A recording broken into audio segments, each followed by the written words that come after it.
Ассалаумағалейкум, құрметті достар. Бүгінгі видеода біз 11 қараша күні болатын жеңілдіктер туралы айтатын боламыз.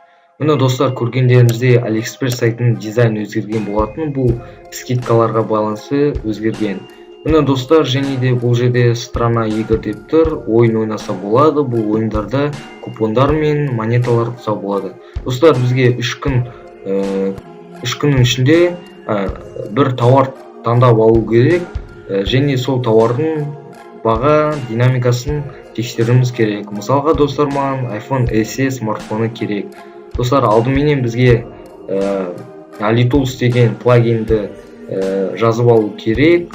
Сол плагиннің сілтемесін мен видеоның астынан қалдырып кететін боламын. Достар, ең шетінде осы жерде бізге бір қара батырма тұр, соны бірлеп бассақ, бізге 2 тармаққа бөлінеді.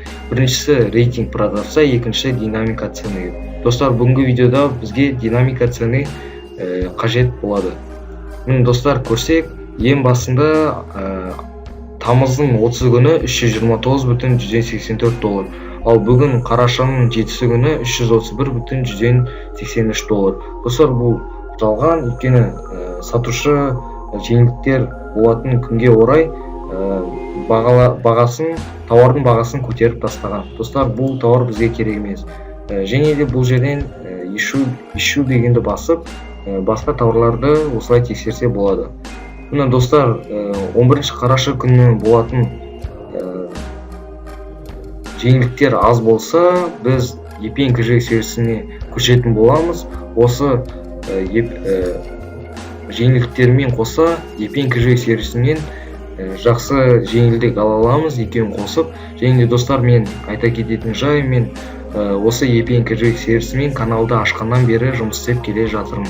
Сол аралықтың ішінде $9 жиналған болатын.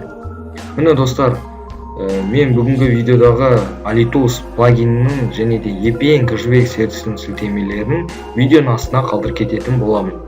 Достар, егер де видео ұнаса және де пайдасын тигізсе, лайктарыңызды аямай басып, комментарий жазып, арнаға тіркеліңіздер. Және де достар, өздеріңізді алдауға мүмкіндік бермеңіздер. Сіздермен болған қазақша AliExpress арнасы, келесі кездескенше.